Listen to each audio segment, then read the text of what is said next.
Hello friends, magical तैयारी के YouTube channel में आपका स्वागत है। आज बात करते हैं पनामा नहर की। कल हमने सुएज नहर का डिस्कशन किया था, आज पनामा नहर का डिस्कशन करेंगे। पनामा नहर के बारे में पहले जो इम्पोर्टेंट चीज़ें हैं जो एग्ज़ाम में पूछी जाती हैं उनको डिस्कस कर लेते हैं, फिर इसके इतिहास पे चर्चा करेंगे। तो इसमें मैंने 6 चीज़ें ऐसी निकाली हैं जो इम्पोर्टेंट है। एक तो पनामा नहर पर किस देश का आधिपत्य है, यूएसए का है, फ्रांस का है, स्कॉटलैंड का है या पनामा का है। तो एक्चुअली में पनामा देश का आधिपत्य है, इस समय पनामा देश के नियंत्रण में है, लेकिन स्कॉटलैंड, यूएसए और फ्रांस, इन तीनों देशों ने पनामा नहर बनाने की कोशिश की थी और यूएसए तो बना भी ले गई थी। तो उसका डिस्कशन बाद में करेंगे। फिलहाल ये जानते हैं पनामा नहर पर पनामा देश का नियंत्रण है। ये किस पद्धति पर? तो ये जल पास, वाटर पास या जल लोक पद्धति पर आधारित है।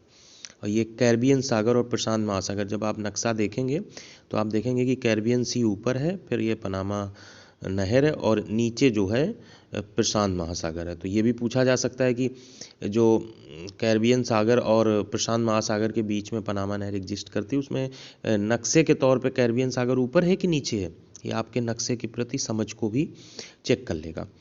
फिर इसके बाद नहर की लंबाई 72 किलोमीटर है, कहीं कहीं इसको 80 और 82 भी मेंशन है, लेकिन जो करेक्ट इन्फॉर्मेशन है मेरी नज़र में, जो मैंने रिसर्च की है, उसमें 72 किलोमीटर सही मान सकते हैं आप। अब ऑप्शन पे निर्भर करता है कि उसमें लंबाई कितनी पूछता है, 72 80 दोनों ऑप्शन देता है, ऐसा तो नहीं होगा मेरे हिसाब से।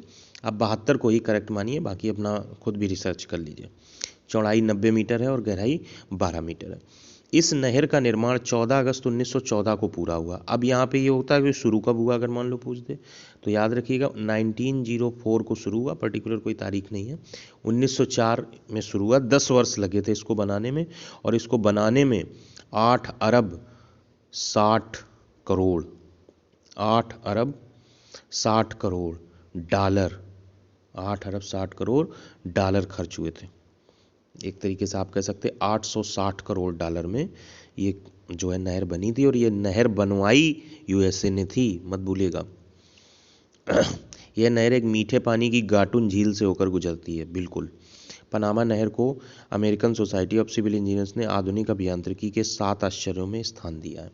अब बात कर लेते हैं इसकी जो हिस्ट्री है उसके बारे में। ध्यान से देखिए, जो फिगर बना हुआ है इसमें ब्लू कलर में एक लॉक ये है, एक लॉक ये है, और तीसरा लॉक पिक्चर में नहीं आया।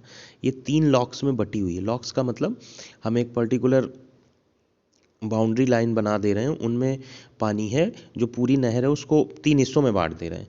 तो जो जहाज आता है वो जहाज इनसे होकर गुजरता है, तो वो जहाज को, इसकी जो टेक्निक है जिस आधुनिक अभियांत्रिकी के 7 आश्चर्यों में, वो बड़ी गजब है।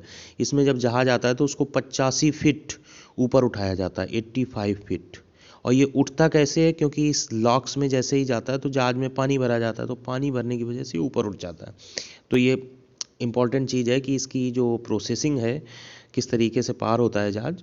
तो उसमें तीनों लॉक्स में जा जाकर 85 फीट ऊपर इसको उठाया जाता है, फिर बाद में जाके महासागर में 85 फीट नीचे छोड़ दिया जाता है। इतिहास ये था कि 1658 ईस्वी से इसको बनाने की कोशिश की गई। सबसे पहले स्कॉटलैंड कूदा, उसके बाद फिर 1791 में फिर फ्रांस कूदा, और फ्रांस की जो सुएज नहर के निर्माता वैज्ञानिक फ्रेडलिंड थे वो कूदे, और मुश्किल से 10 वर्ष के भीतर उनकी कंपनी, या 7 वर्ष के भीतर उनकी कंपनी दिवालिया हो गई। उनके बेटे को 5 वर्ष की सज़ा हुई।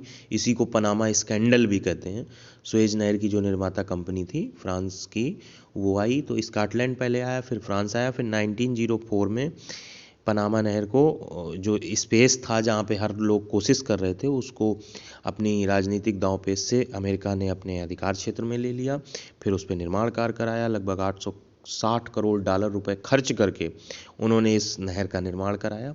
और बाद में फिर बहुत सारे विवाद और निष्पक्ष यातायात के लिए बनी रहे पनामा नहर। खुद संयुक्त राज्य अमेरिका यानी यूनाइटेड स्टेट्स ऑफ अमेरिका ने इस पनामा नहर को पनामा देश के अधीन कर दिया, पनामा देश को नियंत्रण दे दिया, एक तरीके से ये कहना चाहिए। तो ये चीज़ याद रखने वाली है। और ये याद रखिए कि डेली इस समय पनामा नहर से पास करते हैं लगभग 42 जहाज जो है इसके थ्रू व्यापारिक परिप्रेक्ष्य से जाते हैं। तो पनामा नहर अपने आप में इम्पॉर्टेंट है। और ये जो जितने जहाज़ पास करते हैं ये लॉक्स के बाद फिर गाटुन झील से जाते हैं, जो मीठे पानी की है, उससे होकर गुजरते हैं, उसके बाद जाते हैं, क्योंकि ये नहर खुद मीठे पानी की गाटुन झील से होकर गुजरती है। तो कोई जहाज़ ऐसा तो हो भी नहीं पाएगा कि वो गाटुन झील से बिना हुए चला जाए।